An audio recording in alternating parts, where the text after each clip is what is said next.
Ryan Reynolds here from Mint Mobile with a message for everyone paying big wireless way too much. Please, for the love of everything good in this world, stop. With Mint, you can get premium wireless for just $15 a month. Of course, if you enjoy overpaying, no judgments, but that's weird. Okay, one judgment. Anyway, give it a try at mintmobile.com/switch. Upfront payment of $45 for 3-month plan, equivalent to $15 per month required. Intro rate first 3 months only, then full price plan options available. Taxes and fees extra. See full terms at mintmobile.com. Every leader knows that growth starts with a single step, or sometimes a single insight. Our Paper Napkin Wisdom newsletter is designed to deliver those insights straight to you. It has already helped so many others, so why not make it your next move? Sign up at papernapkinwisdom.com. Welcome to Paper Napkin Wisdom, where we share pearls of wisdom shared by some of the world's top entrepreneurs, leaders, and difference makers. Here's your host, Govindh Jayaraman. Hi, I'm Govindh Jayaraman, and this is Paper Napkin Wisdom, episode 215. Imagine what could happen if creativity and strategy blended seamlessly to drive success. Today, we're joined by Lori Haller, globally recognized graphic designer and marketing strategist who has transformed brands like National Geographic, Hyatt Hotels, and even Oprah's Harpo Productions. Think about how design could change your outcomes. In this episode, Lori shows us how design isn't just about what you see, it's about what we feel and do. And she believes that design becomes powerful when driven by empathy, strategy, and iteration. You may already be curious about how strategies can build loyalty and why your understanding your audience can unlock creativity that delivers results. Lori shares her secrets on how you too can apply these principles to your business and life. So while listening, consider how asking the right questions, applying empathy, and iterating on ideas could work for you. Let's dive in to my conversation with Lori. Lori Haller, welcome to Paper Napkin Wisdom. I am stoked to have you here today. I'm tickled to be here. Thanks for inviting me. Yeah. First of all, for people who don't know, Lori is just a big ball of positive energy. And I encourage you that if you're listening, listen for sure, but try to get on the video and watch the shorts and everything like that, because you're going to want to be infused with Lori's energy. You shared a obviously beautiful paper napkin with me, immaculately drawn, and I want to share it with everybody. It says, keep yourself. And you got an arrow to the capitalized word, keep yourself. And then there's 2 circles, and then there's 2 more circles. And at the bottom, it says, think. So I know there's a story behind this, and I can't wait to dig in. Lori, why did you share this with me? Yeah, that's a good question. It's something that's very important these days. And I think I'm going to start a little bit below at the bottom with the word think. And I did that really large.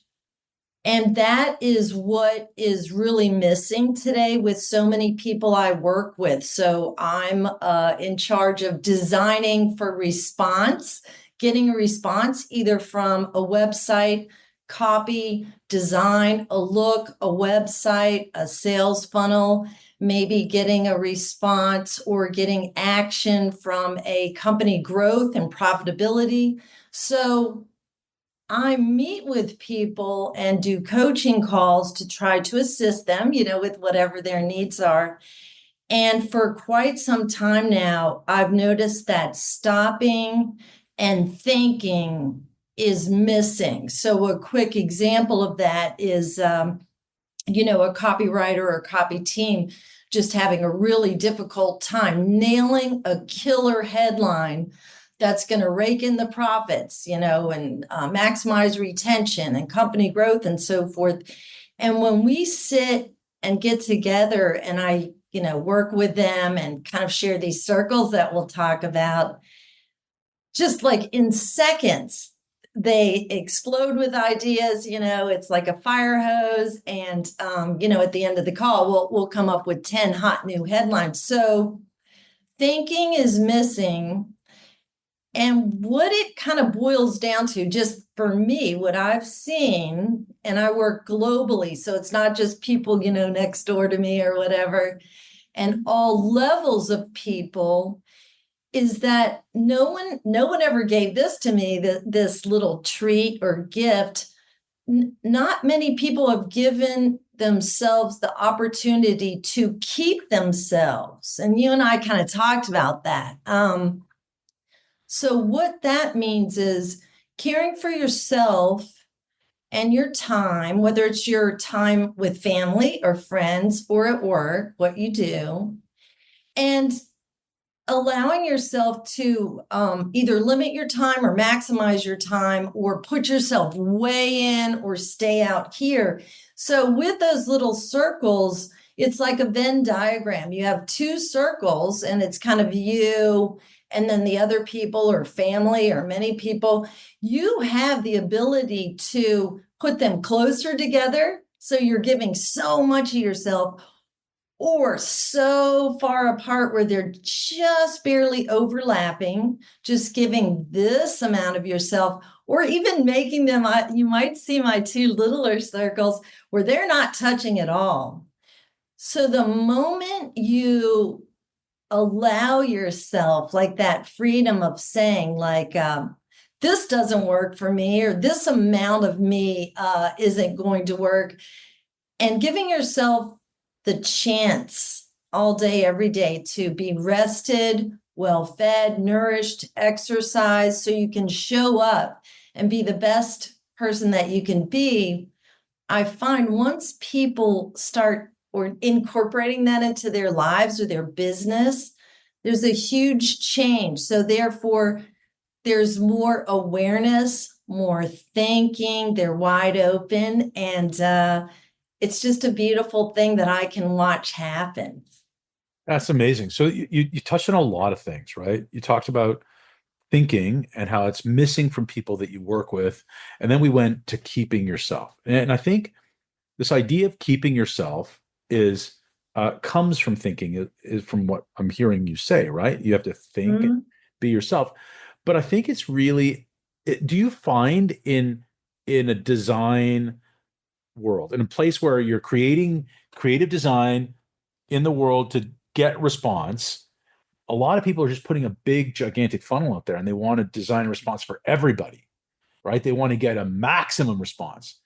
I think you're saying something different. I think you're saying, no, design for the response you want, but you have to think about that first, right? You have to think about who you are before you can be anything with these circles out in the world. Is that what you're saying? Or have I missed something? That's exactly what I'm saying. And also, when you're able to think, so say it is an example of this huge funnel and people are just running around, hairy carry, oh, we got to get more orders, we got to increase profits. Sometimes they just don't allow themselves to settle to think, who is this audience? What does this audience wake up saying or feeling? They're people just like us. They're not just these little numbers on a chart. And allowing yourself to get really low and think about what are their lives. Maybe it's a diet and weight loss product. Maybe it's something for prostates, shoes, a skincare line. I work on so many types of things. So that means that there's so many types of people, just one to one, thinking who they are and being able to get like really low and slow and calm and attentive, with that whole back and forth. Does that make sense? It does. It does. And for people listening, like Lori, when you're talking about the brands and products and things that you do, you're talking about multinational brands. Like, these are not Oprah, Procter and Gamble. I mean, these are big brands, right? We're not talking about Joe's bait company on the corner of the street, right? We're talking about something. We're talking about national brands, but these principles also apply to smaller organizations and even just personal relationships as well, right? Exactly. And that's where that beautiful part comes in. It's also to do with you, yourself, how you keep yourself and your family, your life, relationship. Yeah, I feel like from what I've seen, it's relating to everything. You can use this like all day, every day. Yeah. So was this something that you always applied in your life, or did you have to learn how to keep yourself? Yeah, I definitely had to learn, by stumbling, falling, skidding my knee. I think maybe just from so many times doing things and then seeing what transpired, I started connecting the dots, as we do in life. And I started testing things out and just really putting my real listening ears on. I know you're a parent and you have children and a family, so do I. But you know how you can kind of listen, but when you listen with intention and really lock into what people are saying or sharing, or in the business sense, like, wow, that's weird. We changed the cart page and put this over here and offered, $3 discount. No one's clicking on that. Instead of just scurrying around, stop. Like, why are they doing this or not doing that? So, listening with awareness, intention in all facets, of your life, I found that gives me the best, explosive profitability for clients I work with, but also, I guess, like a couple things we've talked about in the past is just that deeper relationship, that Yeah. no. But how do you, so it's I think everybody asks that question, right? In especially in your world, in the marketing world, in the content world, and like there's so much freaking content out there right now, right? Ah, It's like everybody's looking for a headline. How, and you ask this question, why are they doing that? You're really good at getting deep into why they're doing that. How do you do that? How do you clear the space so that you can really think about that? yeah, that's a good question. I think that's what I've been working on so diligently. I make sure like I am so rested, you know, Hmm. eat, nutritious food so I can be energetic, full of power. I say no to things like yeah, it's hard to say this. My friends or family, they'll be trying to send me all these TikTok things and all these Facebook things. And oh, did you see this or whatever? Those are great.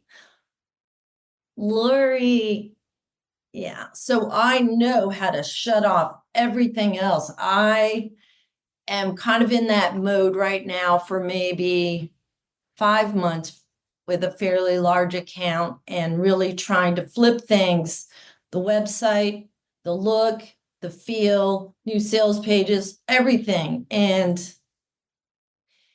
not only do I have to try to become those 4 or 5 audience members and see their life, but I need to, I think we said this, I have to keep myself clean. I Yeah. can't have distractions, not too many events that I need to go to, too many calls. I have to, and this will be different for each person. This is what I found for me. Close myself off and not allow all the outside world and things and problems. And as we all know, it's a mess out there. And it always has been in it, and it always will be in the world. So really being true to myself and keeping myself so I can focus, hunker down, and just really, I won't stop until I know I got it. And I think there's a difference between knowing that you've got it and thinking you've got it, right? You use the word know I've got it. So when do you know you've got it? Hmm.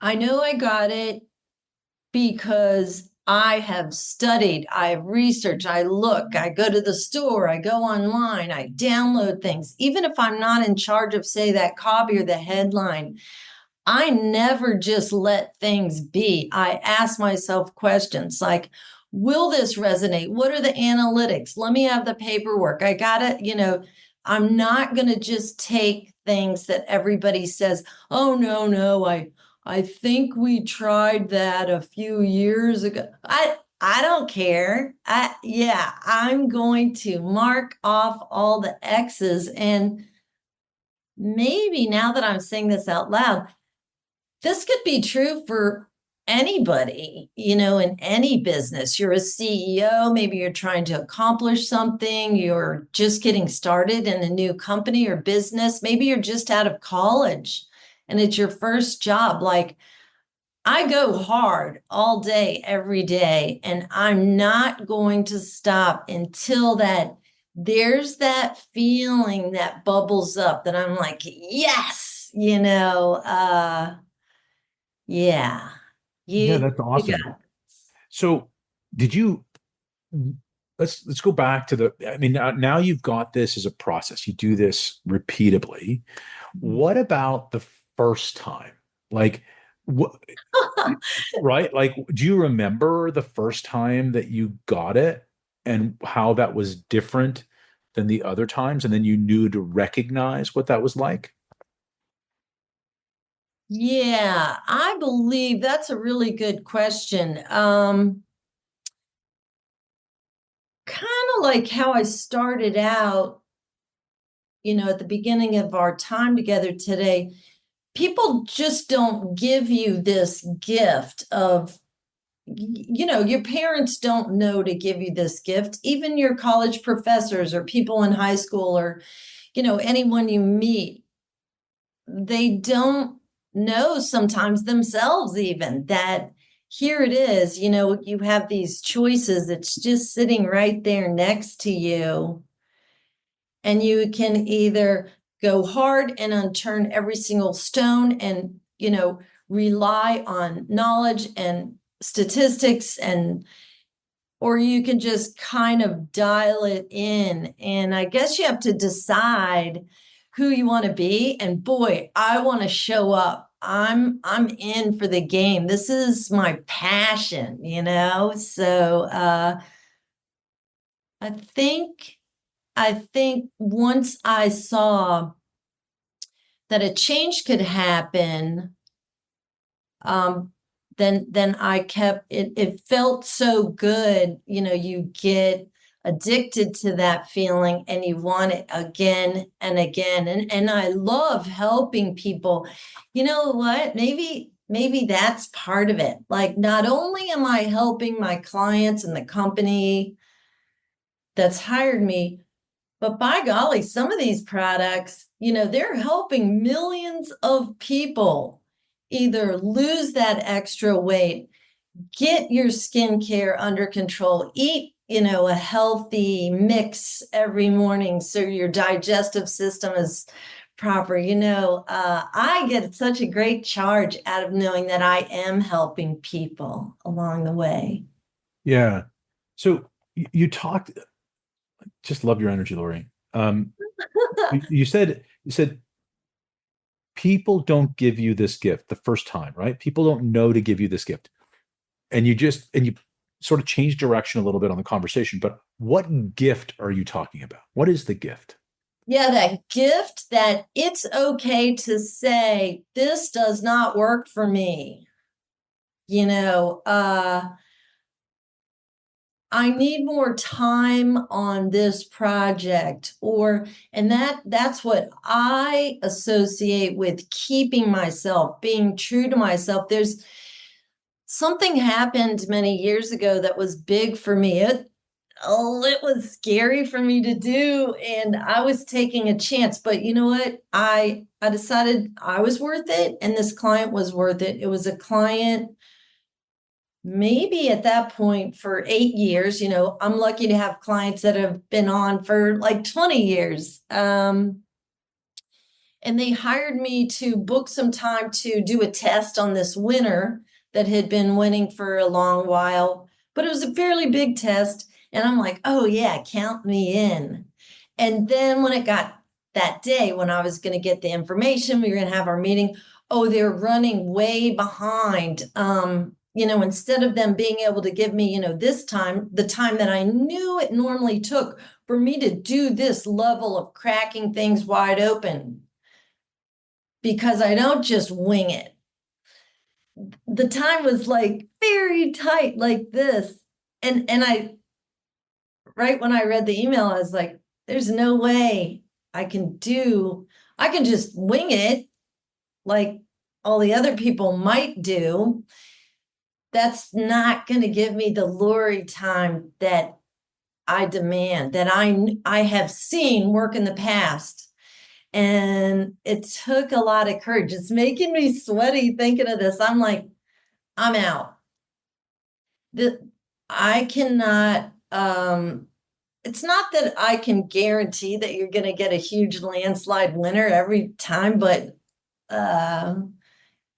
if you do your due diligence, and you've been around for as long as I have, you can pretty much sure shoot and know that you have the best chance possible. So I said, I'm going to have to decline. It's, tearing me up to say this, but you all deserve the best. And I can't do it. And so later that day, I got an email back that they respected my insight, and they were going to switch things around and give me the proper time to do things. And that spoke volumes. So that might have been one of the things that was like, yep, you need to keep on keeping on with your thing. You know what I mean? I love it.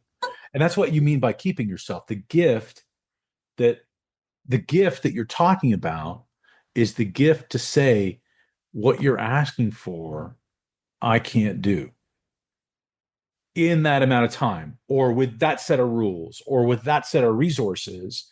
It's that knowledge to be able to say, when you said that does not work for me, right? Because Yeah. I think everywhere in life we kind of teach compliance. Sit still, do as you're told, Yeah. finish your meal, all those kinds of things. Like, we're told to be compliant and not to be ourselves. So keeping yourself is learning how to Yeah. stay yourself, because the world is messy, right? You said that also, right? The world is a messy place. And Yeah. right? And that's what you're talking about. That's why that's at the top. Keep yourself. Yeah. Now, is that tricky for some people? Have you seen that be tricky for some people? Because people get tricked into being who they think people want them to be versus keeping yourself, right? I see that all the time in a variety of ages. And again, this little secret or this gift, you can see it in your children, you can see it in family members, people just on the street, and people in business just going along with, oh, well, they said to do that. Oh, that's out the window. I pretty much have given myself the approval. And I will say this to clients, but in a very lovely and kind way, leading with kindness, professionalism. But I will say, that is not enough information. What you're basing your entire company on, this one little thing you think you. So, not being afraid of what other people are going to think about me or say about me, or what actions they're going to take. I need to report to myself every day. And I value myself. I love myself. Maybe that's where it begins. Finally, giving yourself complete self-love and acceptance. Obviously, I make a million mistakes. I still stumble, fall, skin my knee, but not worrying about what other people are going to say. And I tell you, 9 times out of 10, when I speak up on a call, I'm like, wait a minute, John, like, what are you talking about? That's not what we need to know. Or I read this copy out loud. I printed it out and I read it out loud. And this isn't even talking to the audience and like, I'm going out on a limb, but it matters to me because my clients matter, their success, my family matters, or, like that. Does that? Yeah, that's awesome. It's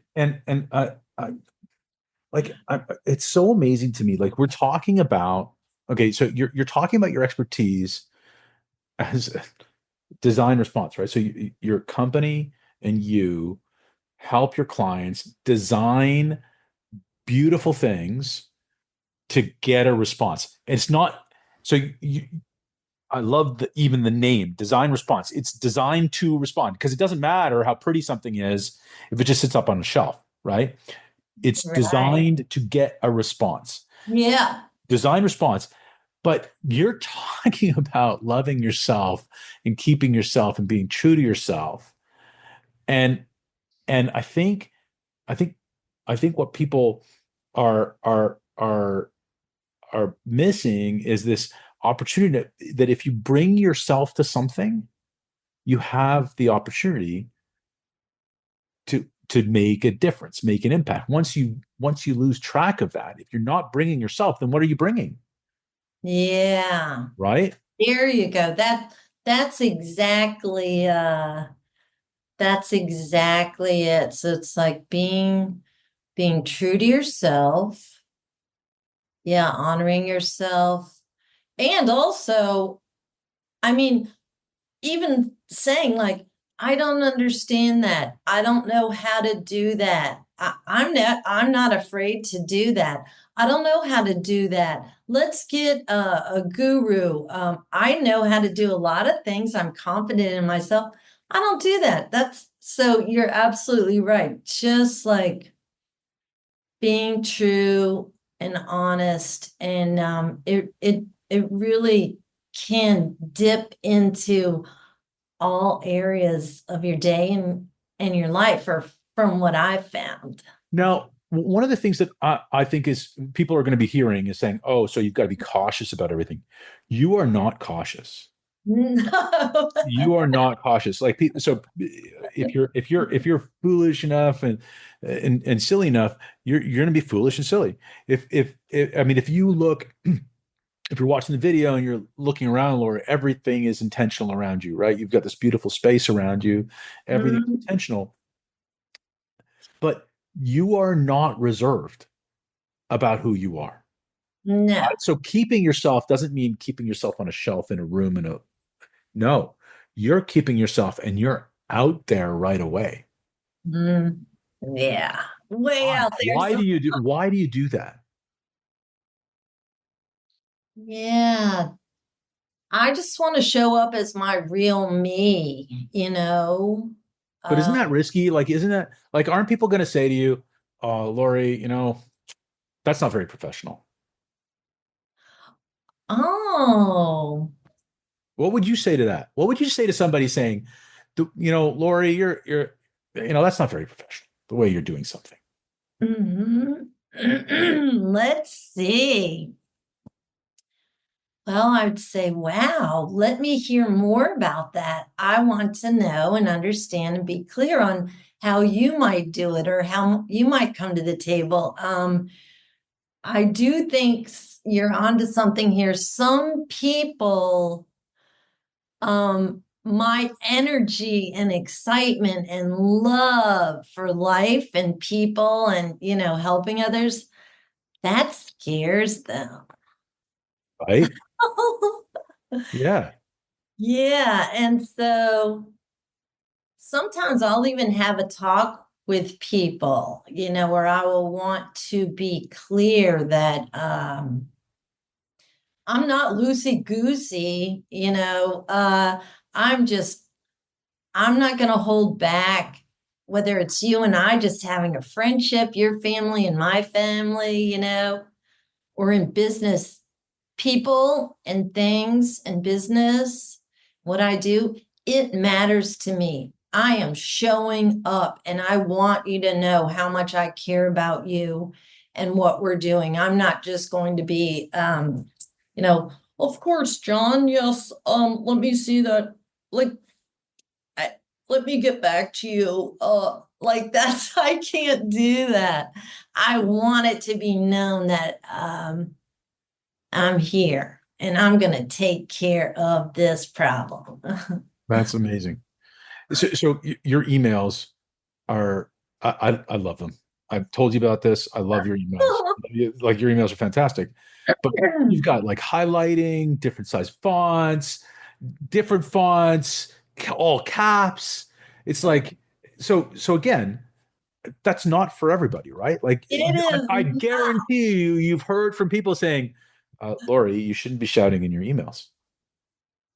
It's not professional. It's so funny that you use that word. That's the telltale heart right there. That you just hit on the line between these people and this. Typically speaking, it's funny that you said that. Typically speaking, this doesn't happen a lot, but normally when it does, that person we're not right for each other, So they will say, Lori, I felt like you were yelling at me during the entire email. We don't use all caps or this or that or something. And I'm like, oh, we don't? What is there a rule book? I'm giving you myself. I'm handing myself over. I'm excited about you and our project. And that gives me that little, when you have that little twitch or whatever, like in your ear or your hair or something, you're like, huh. I try to wait for and notice when that happens. I think if more people like listen to themselves or their body or what's going on. So I will stop and say, huh, let me make a note of that. That's something to note. And I will just kind of keep it a little and I will watch and see. So sometimes, very rarely, but a couple times, I've had to let a client go very nicely. And I don't think they realized that I was letting them go. Or people in my life, you know, they're bringing things, either the client, people, whatever it is, bringing things in that are just not a good fit. So again, that doesn't work for me. It's sitting right there on the table and I can use it at any time now. And those types of decisions have been game changers in my life. Game changers in the positive, right? Like, Yes, because yeah. I think it's scary for some entrepreneurs to let a client go because maybe there's a little bit of fear of maybe they're right. Maybe I'm not right for them. Maybe I'm not right for anybody, right? But you're not saying that. You're saying Oh. you're setting yourself free. You're keeping yourself for the situations that you can have a big overlap with on the Venn diagram. Yes, yes. So it's like, almost on top of each other, And that's when that, the back and forth, the wide open trust. That's, yeah. And if you keep on overlapping with people that don't have that synchronicity and synergy, you don't have enough of you for the times that are there, right? That is as usual, you and your Eunice, that's a brilliant observation. Yeah, you would suck yourself dry, right? You would just, yeah. So nobody minds saying, I'd love to work on that project. I am booked up until this. Do you think it would work for you if we did it on Wednesday in 2 weeks instead of tomorrow? I would love to work with you, like that. So yeah, you're absolutely right. That's juicy. That's cool. So how do you um obviously now it's easier for you, right? Your design response is a recognized organization. Your work is recognized and respected. uh, Getting to that place came from these things, right? Keeping Yeah, yourself so that you can think, thinking so that you can keep yourself, right? These things go together, don't they? they do. Yeah. And I love how you said you could be kind about letting someone go, right? Yeah, Because it's not about them being bad, it's just that there's no fit, yeah. right? And that's what you're saying. It's not about them being bad or good or right or Right. wrong. It's just that I'm not right for you. Right. Right. If somebody can't, and it doesn't have to be every time, but like show up on a video and have a conversation so I can see their face and they can see mine. And when they say, this, they see my eyebrow arches and a smile. I'm like, it's that, like, you did that with me. Like, I wanted to have a little chat. We wanted to share some things. And I was like, if you don't mind, I would love to see you on a video, even if it's just for a couple of moments, because it matters to me, because I care about you.